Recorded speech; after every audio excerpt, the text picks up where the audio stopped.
Spoil somebody's life like this. Old CBI allegations. The legendary World Cup winning captain has finally responded to the controversy. सबके सामने जब bookie ने कपिल देव का नाम fixing में लिया तो सारी चीजें बदल गई।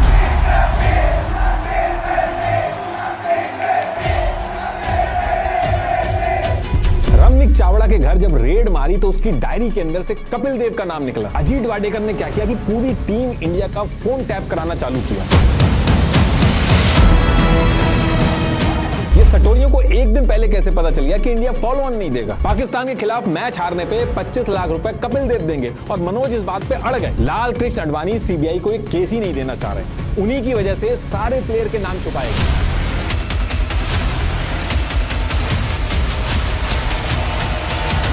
पूरी भीड़ के सामने कपिल देव ने सचिन तेंदुलकर को बुलाया और ये चीज जब बोली, मॉडलिंग असाइनमेंट का जब कोई प्रूफ ही नहीं मिल रहा है तो कपिल देव को इब्राहिम ने BMW क्यों दी? प्लेयर से सिर्फ एक मीटिंग कराने के रिपोर्टर्स को 40 लाख मिल रहे हैं। नवजोत सिंह सिद्धू ने स्टिंग के अंदर अपना स्टेटमेंट बदल दिया कि यार कपिल देव के मेरे ऊपर बहुत एहसान है। कपिल देव और सुनील गावस्कर को डालमिया का सपोर्ट है। ऐसा आदमी जिसने इंडिया को पहली बार वर्ल्ड कप जिता के क्रिकेट का चैंपियन बना दिया। ओवरनाइट वो एक खिलाड़ी से भगवान बन गया। देश का बच्चा बच्चा उसकी तरह बनना चाहता था। फोटो खिंचवाने के लिए लाइनें लगने लगी। लेकिन फिर 17 साल बाद किस्मत ऐसी पलटती है, वही क्रिकेट स्टार मैच फिक्सिंग का एक्यूज बन जाता है। स्टिंग ऑपरेशन में उसके नाम आ जाते हैं। सीबीआई इन्वेस्टिगेशन स्टार्ट हो जाती है। घर पे इनकम टैक्स की रेड मारी जाती है। पूरे देश में गुस्सा इतना बढ़ जाता है कि बुक्स में उसके नाम के चैप्टर हटवाने पड़ते हैं। और इन सारी चीजों के पीछे एक्चुअल रीजन क्या थे, इस वीडियो में मैं आपको बताऊंगा। एक एक लाइन जो भी आगे मैं बोलूंगा उसके लिंक मैंने डिस्क्रिप्शन में लगा दिए कि मैं कहां से बोल रहा हूं। एक बार वेरीफाई जरूर करिएगा।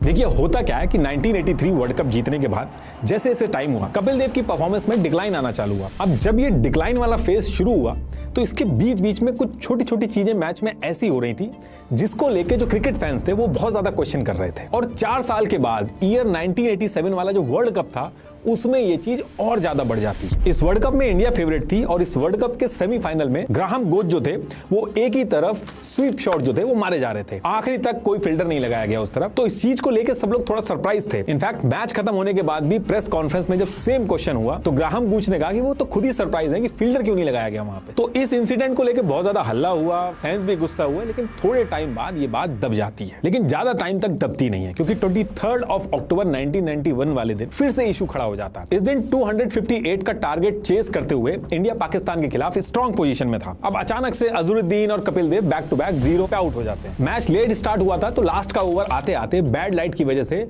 बॉल दिखने में इशू होने लगता है। नेचुरल लाइट इतनी ज्यादा कम हो गई थी कि कमेंटेटर हर्षा बोगले खुद बोलने लगे कि मैंने अपनी जिंदगी में इतनी कम रोशनी में मैच होता नहीं देखा। इंडियन बैट्समैन बॉल कैसे देख पा रहे होंगे इतने फास्ट बॉलर्स के सामने। इस सिचुएशन में बैड लाइट के रूल से अगर इंडिया वॉक ऑफ कर लेता तो रिवाइज कैलकुलेशन में तो आराम से जीत सकता था। और इसी वजह से मनोज प्रभाकर और संजय मांजरेकर ये वॉक ऑफ करने के लिए बोल रहे थे, लेकिन इनको वॉक ऑफ के लिए मना करके खेल को कंटिन्यू करने को कहा गया और जीता हुआ मैच इंडिया 4 रन से हार जाती है। ऐसे ही इसके आगे के एक मैच में कपिल देव के पास पीटर क्रिस्टन को मंकड़ रन आउट करने का ऑप्शन था, लेकिन वो वार्निंग देके छोड़ देते और पीटर उस मैच को जिता देते हैं। तो इस चीज को लेके भी फैंस बहुत गुस्सा हो गए थे। तो इस तरीके के जो फैसले हो रहे थे इनमें बहुत बड़ा डिस्कशन स्टार्ट हो गया था पूरे देश के अंदर। और फिर इसके बाद जब ये सीरीज खत्म हुई कपिल देव एक BMW में दिखते हैं। उस टाइम पे BMW बहुत बड़ी चीज होती थी। BCCI इतना अमीर नहीं था जितना आज की डेट में है। संडे मैगजीन के आर्काइव में जो मेंशन है उसमें क्रिकेटर्स को पर टेस्ट मैच 14,600 रुपए मिलते थे और वनडे के 6,000 रुपए मिलते। ट्रिब्यून के इंटरव्यू में कपिल देव ने खुद बताया था कि सारे मैच फीस, ब्रांड्स और मॉडलिंग वगैरह मिला के 23 लाख वो कमा पाते हैं। तो अब जब यहाँ पे कपिल देव से पूछा गया कि आपको ये BMW किसने दी तो इन्होंने बताया कि इब्राहिम नाम के आदमी ने एक मॉडलिंग असाइनमेंट के बदले में गिफ्ट दी है इनको ये गाड़ी। लेकिन इसमें भी एक ट्विस्ट ये था कि आगे चल के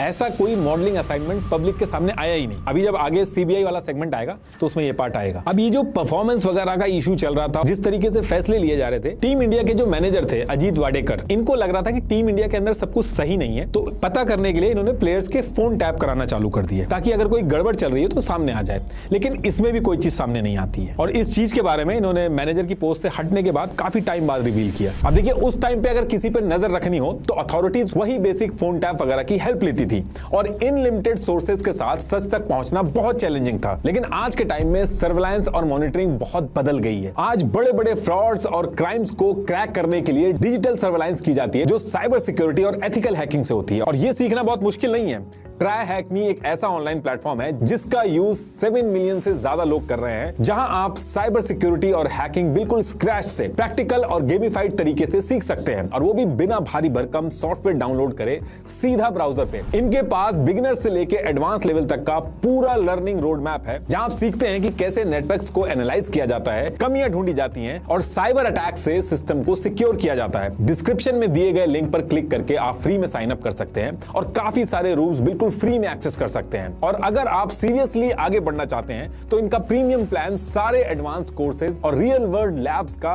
अनलिमिटेड एक्सेस देता है, वो भी 30% ऑफ के साथ कोड NITISH30 यूज करके। तो टॉपिक पे वापस आते हैं। तो एक तरफ इंडिया में ये सारी चीजें चल रही थी, अब इसी टाइम पे क्या होता है कि शेन वॉर्न और मार्क वॉ ये इंडियन बुकी के साथ डील करते हुए पकड़े जाते हैं, और जब ये पकड़े जाते हैं तो पता चलता है कि क्रिकेट के अंदर ये चीज काफी ज्यादा फैल चुकी है। इनफैक्ट कुछ तो प्लेयर खुद ही बुकी बन गए हैं, जैसे पाकिस्तान के सलीम मलिक ऑस्ट्रेलियन प्लेयर को मैच हारने के लिए पैसे ऑफर कर रहे थे, तो सलीम पे भी उस टाइम पे बैन लगाया गया और शेन वॉर्न और मार्क वॉ जो थे इन पे भी फाइन लगाया गया। लेकिन ये सारी चीजें इस टाइम पे चल रही थी, जो क्रिकेट बोर्ड्स थे वो उनको छुपाने की कोशिश कर रहे थे, क्योंकि अगर लोगों को पता चल जाएगी सब चीजें पहले से ही फिक्स है तो कोई मैच ही नहीं देखेगा। और इसीलिए ऑस्ट्रेलियन बोर्ड ने भी ICC से बात करके शेन वॉर्न और मार्क वॉ वाली जो बात थी उसको छुपाने के लिए कहा, लेकिन उसके बाद भी ये बात आउट हो जाती है। और दूसरी तरफ इंडिया के अंदर जो कपिल देव थे उनकी परफॉर्मेंस जब ज्यादा खराब होने लगी तो मैनेजमेंट से बहुत ज्यादा प्रेशर आने लगा।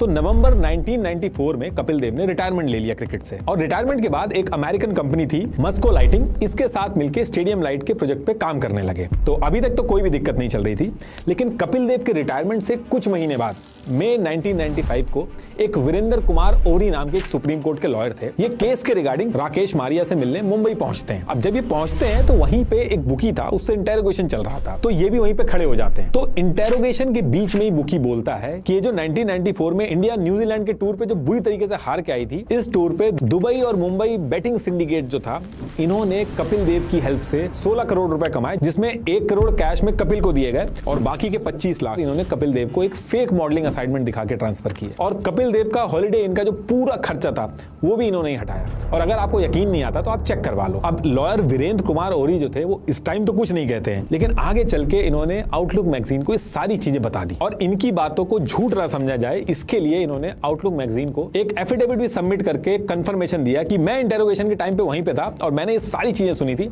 अगर ये चीज गलत निकले तो मेरे ऊपर कोई भी एक्शन लिया जा सकता है। क्योंकि एक एलिगेशन था बुकी का, तो सेम टाइम पे इंटरव्यू पब्लिश नहीं होता है, आगे चल के जब सीबीआई की इंक्वायरी होती है उस टाइम पे पब्लिश होता है। इस पूरे इंटेरोगेशन को इस टाइम पे कॉन्फिडेंशियल कर दिया जाता है। इवन कपिल देव तक को नहीं पता था कि उनके बारे में एक बुकी ने मैच फिक्सिंग का एलिगेशन लगा दिया है। लेकिन अब इसके 2 साल बाद ईयर 1997 में फिर से दिक्कतें खड़ी होती हैं। 2 जून 1997 को Manoj Prabhakar outlook weekly news magazine के रिपोर्टर अनिरुद्ध बहल को इंटरव्यू दे रहे थे, और इसी इंटरव्यू के बीच में वो बोलते हैं कि ये जो क्रिकेट है इसका पूरी तरीके से कमर्शियलाइजेशन हो चुका है, सब कुछ पैसे से हो रहा है, ये जो प्लेयर्स खेल रहे हैं सबके ऊपर बुकीज का प्रेशर रहता है। और इसके बाद ये जो मैंने अभी आपको पाकिस्तान के खिलाफ जो बैड लाइट वाला मैच बताया था उसका एग्जाम्पल लेते हैं, और ऐसे और भी मैचेस के एग्जाम्पल लेते हैं, और कहते हैं कि ऊपर से ऐसे अजीबोगरीब इंस्ट्रक्शन दिए जा रहे थे जिसकी वजह से इंडिया मैच हार रही। और ये कहने के बाद वो एक और बड़ा बॉम्ब फोड़ते हैं। वो कहते हैं कि ईयर 1994 वाला जो सिंगर वर्ल्ड कप था जिसमें पाकिस्तान और ऑस्ट्रेलियन प्लेयर का में नाम आया था, उस सीरीज में इंडिया पाकिस्तान का जो मैच था उसको लेके मेरे पास एक सीनियर इंडियन क्रिकेटर आया था और उसने मुझे खराब खेल के पाकिस्तान को मैच जितवाने के लिए बोला और इसके बदले में 25 लाख रुपए ऑफर किए मुझे। लेकिन कई बार पूछने के बाद भी मनोज प्रभाकर ने उस इंडियन क्रिकेटर का नाम नहीं लिया। अब ये इंटरव्यू जब आउटलुक मैगजीन के कवर पेज पे छपता है तो पूरे देश में हल्ला हो जाता है। हर तरफ यही न्यूज चल रही थी कि कौन है ये Indian player. Back to back cricket board के अंदर भी इमरजेंसी मीटिंग होने लगी।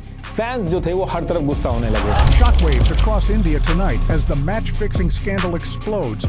Fans take to the streets in anger, accusing their cricket heroes of betrayal and shaking the nation's trust in the game, demanding justice and strict action. और बात जब ज्यादा बढ़ने लगी तो 6 जून 1997 को BCCI secretary Jagmohan Dalmiya direct Manoj Prabhakar को एक ऑफिशियल लेटर लिख के पूछते हैं कि ये जो आपने मीडिया को इंटरव्यू देके प्लेयर के बारे में बात बताई कि 25 लाख रुपए ऑफर हुए हैं, ये खिलाड़ी कौन था? और इसके बाद इन्होंने पूछा कि ये चीजें आप अब क्यों बता रहे हो? तो इसके कुछ दिन के बाद ही मनोज प्रभाकर इस पे रिप्लाई कर देते हैं और कहते हैं कि उस टाइम मुझे टीम में रह के खेलना था और किस खिलाड़ी ने 25 लाख का ऑफर दिया था उसका नाम मैं नहीं बता सकता। ऑलरेडी मेरे ऊपर डिफेमेशन और जान से मारने की धमकी आ रही है।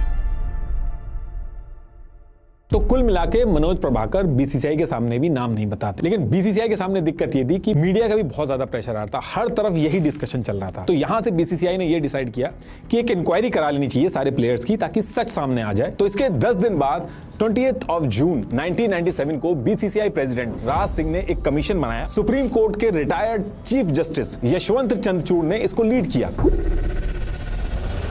और पूरी जो टीम इंडिया थी, current players, x player, coaches, manager, BCCI officials, सबसे पूछताछ चालू की गई, लेकिन किसी भी प्लेयर ने कुछ भी नहीं बताया। अब प्लेयर्स ने तो कुछ नहीं बताया, लेकिन जो स्पोर्ट्स जर्नलिस्ट थे उनसे कुछ चीजें बाहर आई। 10 में से 9 जर्नलिस्ट ने यह कह दिया कि देखिए मैच फिक्सिंग की तो पॉसिबिलिटी पूरी तरीके से है। पायनियर के स्पोर्ट्स एडिटर प्रदीप ने कहा कि प्रदीप के पास खुद एक इंडियन बुकी ने इंडियन प्लेयर से मिलवाने के 40 लाख रुपए ऑफर किए थे। आउटलुक के अनिरुद्ध बहेल ने भी सेम चीज कही कि मनोज प्रभाकर जो कह रहे हैं, भले उसके प्रूफ नहीं है, लेकिन वो सच कह रहे हैं। और फिर 7 नवंबर 1997 को ये सारी इंक्वायरी कंप्लीट होती है, लेकिन बीसीसीआई इस रिपोर्ट को कॉन्फिडेंशियल रखती है, पब्लिक नहीं करती। अब इसके 2 साल बाद 1 अक्टूबर 1999 को Kapil Dev Indian cricket team के कोच बन जाते हैं, और कोच बनते ही सेम मंथ में जो पहला टेस्ट मैच पड़ता है उसी में इशू खड़ा हो जाता है। होता क्या है कि न्यूजीलैंड के साथ टेस्ट मैच में इंडिया ने 583 रन बना के न्यूजीलैंड को 308 रन पे ऑल आउट कर दिया था। अब नॉर्मल क्रिकेट लॉजिक से यह था कि फॉलो ऑन दो और मैच जीतो, और जयंत लेले और सिलेक्टर चंद्रकांत ने भी कपिल देव को फॉलो ऑन देने के लिए कहा। लेकिन 10 मिनट के बाद सब लोग चौंक जाते हैं,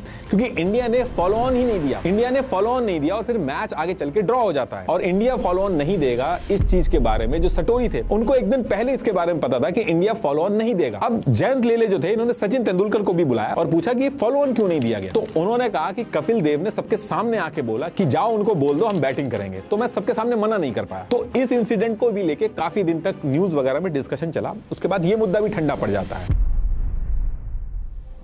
और इसी टाइम पे क्या होता है, एक रमनिक चावड़ा नाम का एक बिजनेसमैन था, इसके यहाँ पे इनकम टैक्स वाले केस को लेके रेड मारने जाते हैं। अब रेड मारते टाइम इनको एक बहुत ही अलग चीज पता चलती है। वहां पे इनको वहां पे एक डायरी मिलती है, उस डायरी के अंदर केडी नाम लिखा हुआ था और उसके नाम के सामने 1 करोड़ 33 लाख रुपए लिखे हुए थे, जिसमें से 25-25 लाख की 2 ट्रांजैक्शन ड्राफ्ट और चेक से ट्रांसफर हुई थी। बाकी जो 83 लाख थे वो कैश में लिखे हुए थे। अब रमनिक से जब पुलिसिया अंदाज में पूछा गया तो उन्होंने कहा कि एक एक्स क्रिकेटर हैं कपिल देव, ये उनके हैं। अब यहां से जो ऑफिसर्स थे उनके कान खड़े हो जाते हैं। ऑफिसर कपिल देव के पास पहुंचते हैं कि ये पैसा किस चीज का है। तो जो डॉक्यूमेंटेड अमाउंट था, यानी कि जो 25-25 लाख का ड्राफ्ट और चेक से था, वो तो कपिल देव ने एक्सेप्ट कर लिया कि एक कंपनी के काम से उन्होंने ट्रांसफर किए थे। लेकिन जो 83 लाख कैश लिखा हुआ था, कपिल देव उसको साफ मना कर देते हैं। अब इधर कपिल देव मना कर रहे हैं और जो रमनिक पकड़ा गया था वो कह रहा है ये इन्हीं के हैं। तो इस इंक्वायरी का जो एओ था उसने प्रोसीडिंग में भी कपिल से बोला कि अगर रमनिक झूठ बोल रहा है तो आप एक काम करो, इस पे केस कर दो। लेकिन कपिल देव ने रमनिक पे केस ही नहीं किया। और इस चीज को कई सारी चीजों से जोड़ के देखा गया। जो लॉयर ओहरी के टाइम पे बुकी ने कैश वाली बात बोली थी उससे भी जोड़ के देखा गया, लेकिन कोई चीज एस्टैब्लिश नहीं हुई। फिर ये जो कैश अमाउंट था इसको ऑफिसर्स ने कपिल की अनडिस्क्लोज्ड इनकम में कंसीडर कर लिया। लेकिन कुछ टाइम बाद ही कपिल ने IT-80 दिल्ली में अपील करके इस 83 लाख को अपनी अनडिस्क्लोज्ड एडिशनल इनकम से हटवा लिया। तो एक तरफ ये छोटी छोटी चीजें चल रही थी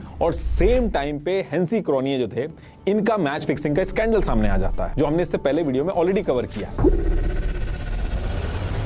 इसमें अजरुद्दीन और बाकी इंडियन प्लेयर्स के नाम आने लगते हैं। इंडिया के अंदर लोग खाना तक नहीं खाते अगर इंडिया मैच हार जाए। और जब ये फिक्सिंग का केस बाहर आया तो हर तरफ हल्ला हो गया, पार्लियामेंट तक में फिक्सिंग का मुद्दा उठ गया। और फिर जब बात बहुत ज्यादा बढ़ गई तो 2 मई 2000 को इतने टाइम से जो मैच फिक्सिंग हुई है नहीं हुई है, ये पूरा इशू चल रहा था देश के अंदर। इसमें CBI की एंट्री होती है, सारे के सारे इंडियन बुकीज जो है उनको पकड़ा जाता है, उनके बैंक अकाउंट्स, ये सारी चीजें निकाली जाती है कि किस किस इंडियन प्लेयर से बात करते हैं। नीचे से लेके ऊपर तक जो भी इसमें इन्वॉल्व था सबकी इंक्वायरी स्टार्ट हो जाती है। तो फॉर्मर BCCI प्रेसिडेंट सुनील देव जो थे उन्होंने कहा कि एक फॉर्मर रणजी प्लेयर है करण दुबे नाम से, उसके ऊपर मुझे बहुत टाइम से शक है कि कपिल देव इसके थ्रू कुछ ना कुछ कर रहा है मैच फिक्सिंग में। और इसके बाद वो कहते हैं कि एक ऑस्ट्रेलिया टूर में करण दुबे पूरे टाइम कपिल देव के साथ था। और कपिल देव एक क्रिकेटर हैं, उनके पास लंदन में एसेट्स हैं, दिल्ली के सुंदर नगर, महारानी बाग, चंडीगढ़, हर जगह इतनी प्रॉपर्टी है।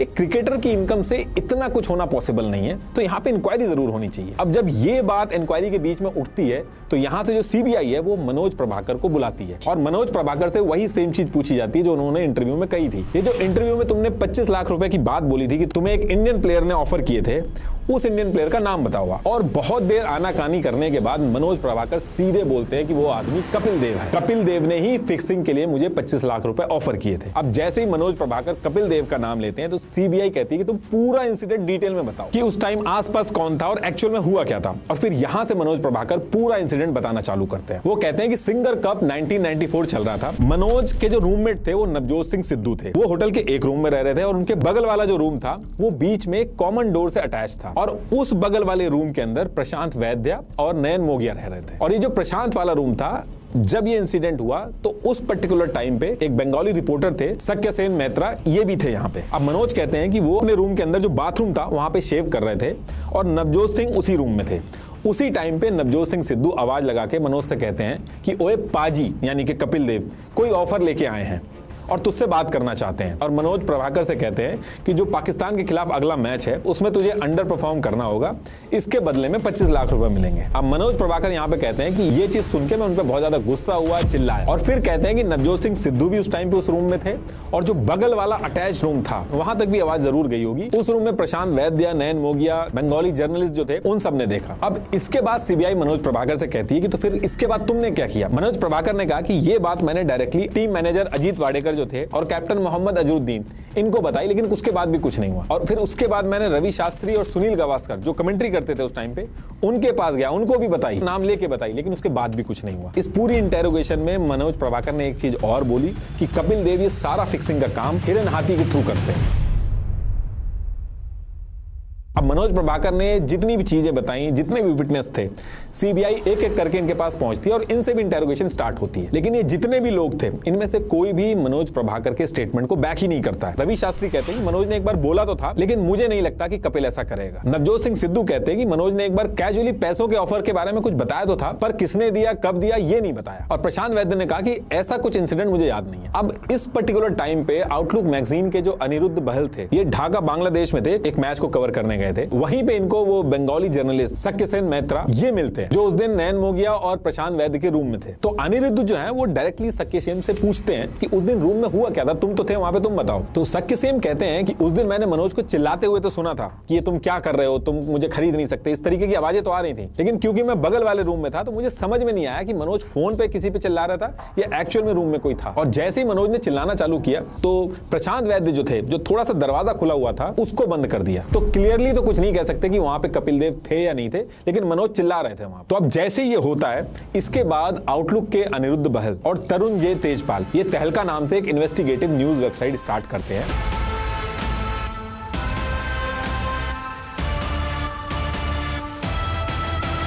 और फिर इसके बाद ही मनोज प्रभाकर के पास पहुंच के कहते हैं कि आप जो भी बोल रहे हो अगर वो सच है तो उसका प्रूफ एक तरीके से मिल सकता है। एक स्टिंग ऑपरेशन करते हैं, उसमें आप सब प्लेयर्स के पास कैमरा वगैरह छुपा के लेके जाना और जो वो सीबीआई के सामने खुल के नहीं बोल रहे हैं वो बातें आप रिकॉर्ड करके ले आना और वही तुम्हारे एलिगेशन का प्रूफ बन जाएगा। अब मनोज प्रभाकर इसके लिए रेडी हो जाते हैं और एक सीक्रेट कैमरा छुपा के ये जितने लोग थे इनके पास एक एक करके जाते हैं और चुपके से रिकॉर्डिंग करना स्टार्ट करते हैं। तो सबसे पहले ये लोग कैमरा छुपा के बिशन सिंह बेदी के पास जाते हैं। अब उस रिकॉर्डिंग के अंदर बिशन सिंह बेदी कहते हैं कि 25 लाख का ऑफर कपिल देव ने दिया था। इस पूरे गेम में कपिल देव, मोहम्मद अजरुद्दीन और जडेजा हैं। फिर ये टीम मैनेजर अजीत वाडेकर, जिन्होंने सीबीआई को स्टेटमेंट दिया था कि मुझे कुछ याद नहीं, उनके पास कैमरा छुपा के पहुंचते हैं और इस रिकॉर्डिंग में अजीत वाडेकर कपिल देव का नाम ले लेते हैं। और फिर इसके बाद कहते हैं कि मैं ये बातें बाहर नहीं कर सकता हूं क्योंकि कपिल देव और गावस्कर को डालमिया का सपोर्ट है। और फिर ऐसे ये लोग कैमरा छुपा के कांग्रेस लीडर कमलनाथ के पास जाते हैं और कमलनाथ कहते हैं एक फंक्शन में मैं बस कपिल देव से थोड़ी देर बात की थी, उसके तुरंत बाद एक आदमी मेरे पास आया और उसने मुझसे पूछा कि क्या आप भी कपिल देव के साथ सट्टा लगाते हो, अगर लगाते हो तो मेरा भी लगवा देना। तो यहां से इनको भी डाउट हुआ। ऐसे ही ये लोग कैमरा छुपा के स्पोर्ट्स मिनिस्टर सुखदेव सिंह ढींडसा के पास पहुंचते हैं। सुखदेव सिंह कहते हैं कि BJP home minister Lal Krishna Advani पहले चाहते नहीं थे कि सीबीआई को केस दिया जाए और बाद में उनकी एडवाइस पे ही हमने प्लेयर्स जो थे उनके नाम नहीं बाहर किए। ऐसे ही नवजोत सिंह सिद्धू भी रिकॉर्डिंग में कहते हैं कि यार कपिल देव के मेरे ऊपर बहुत एहसान है। तो जो लोग कह रहे थे कि उनको कुछ नहीं पता,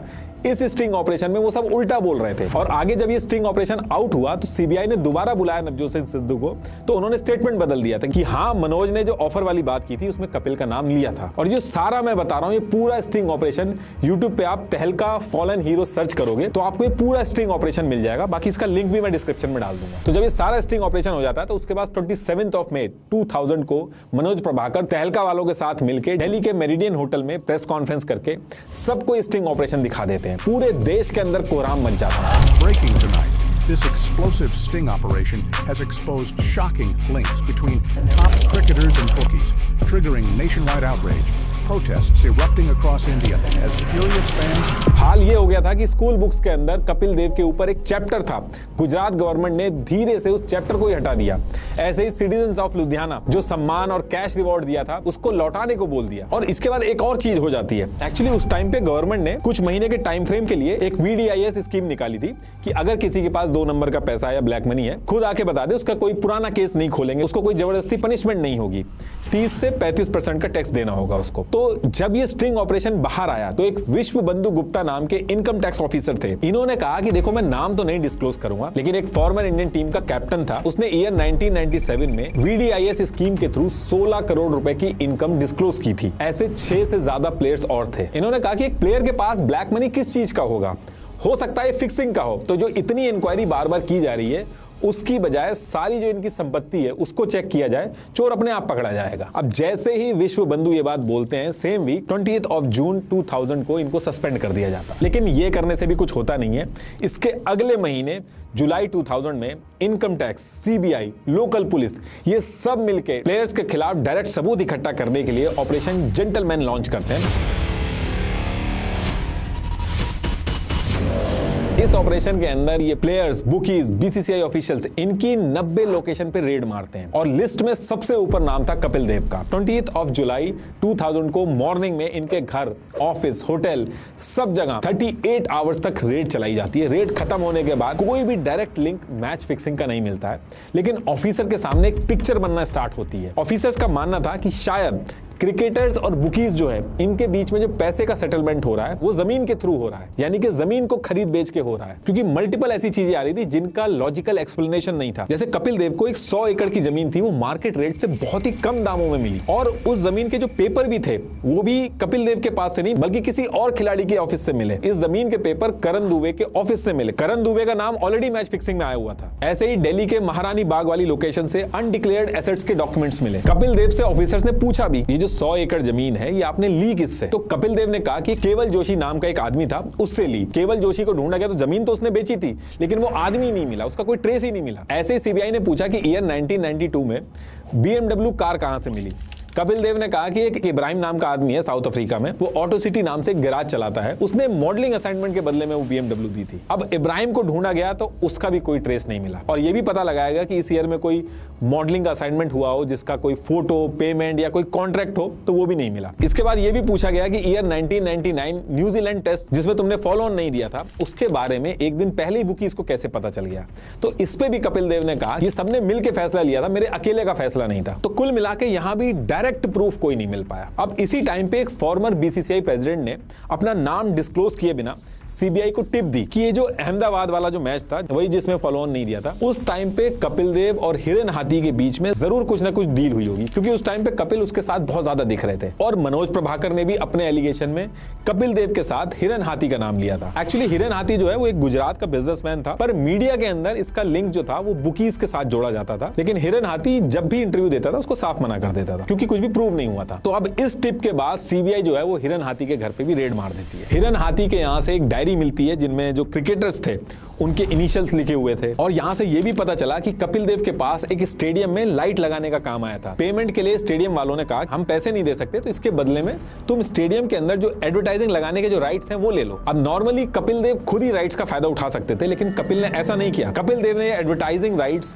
एक दूसरी कंपनी AJ प्रमोशन को दे दिए, और इसके ओनर अजय जडेजा और हिरन हाथी निकले, जिनका ऑलरेडी फिक्सिंग में नाम चल रहा था। ऊपर से अहमदाबाद में जब वो फॉलो ऑन वाला मैच चल रहा था, तब उस पर्टिकुलर टाइम पे हिरन हाथी ने 3 अपार्टमेंट और 3 ओपल कार खरीदी। अब ऐसी सस्पिशियस टाइमिंग पे 3-3 कार और 3-3 प्रॉपर्टी जो खरीदी गई, इसको भी फिक्सिंग से जोड़ के देखा गया, लेकिन उससे भी कोई डायरेक्ट लिंक एस्टैब्लिश नहीं हुआ। लेकिन इसके 2 दिन बाद 12 सितंबर 2000 को Kapil Dev Indian cricket team के कोच के रोल से खुद ही रिजाइन कर देते हैं, और रिजाइन करने के 2 वीक बाद 24 सितंबर 2000 को मनोज प्रभाकर कहते हैं कि मेरे अकेले की बजाय पूरी टीम का आप लाई डिटेक्टर टेस्ट करवा लो, सारी की सारी चीजें क्लियर हो जाएंगी। लेकिन जिस स्टेज पे इंक्वायरी चल रही थी, बिना कंसेंट के लाई डिटेक्टर टेस्ट के लिए लीगली इतने प्लेयर्स को फोर्स नहीं कर सकती थी, तो यहां भी कुछ नहीं हो पाया। तो ये सारी चीजें होने के बाद 30th of October 2000 को CBI अपनी फाइनल, जितनी भी इंक्वायरी करी थी, अपनी फाइनल रिपोर्ट स्पोर्ट्स मिनिस्टर को सबमिट कर देती है। इस रिपोर्ट में सीबीआई ने मोहम्मद अजहरुद्दीन, अजय जडेजा, अजय शर्मा, मनोज प्रभाकर, नयन मोगिया इनके खिलाफ डायरेक्ट प्रूफ निकाल के मैच फिक्सिंग में नाम स्टैब्लिश कर दिए। लेकिन कपिल देव के अगेंस्ट में एलिगेशन बहुत लगे, सस्पिशियस एक्टिविटी के बारे में बात बहुत हुई, रेड पड़ी, फाइनेंशियल क्वेश्चंस बहुत सारे उठे, लेकिन सब के सब इनडायरेक्ट लिंक थे। कोई भी डायरेक्ट लिंक कपिल देव के खिलाफ प्रूफ नहीं हो पाया। तो यहां से बाकी सब पे तो कार्रवाई स्टार्ट हो जाती है, लेकिन अकेले कपिल देव थे जो पूरी तरीके से इनको क्लीन चिट मिल जाती है। लास्ट में एक बार फिर से आपको ट्राई हैक मी के बारे में रिमाइंड कराना चाहूंगा। ये एक बहुत ही अच्छा प्लेटफॉर्म है एथिकल हैकिंग सीखने के लिए। लिंक मैंने डिस्क्रिप्शन में दे दिया। Thank you.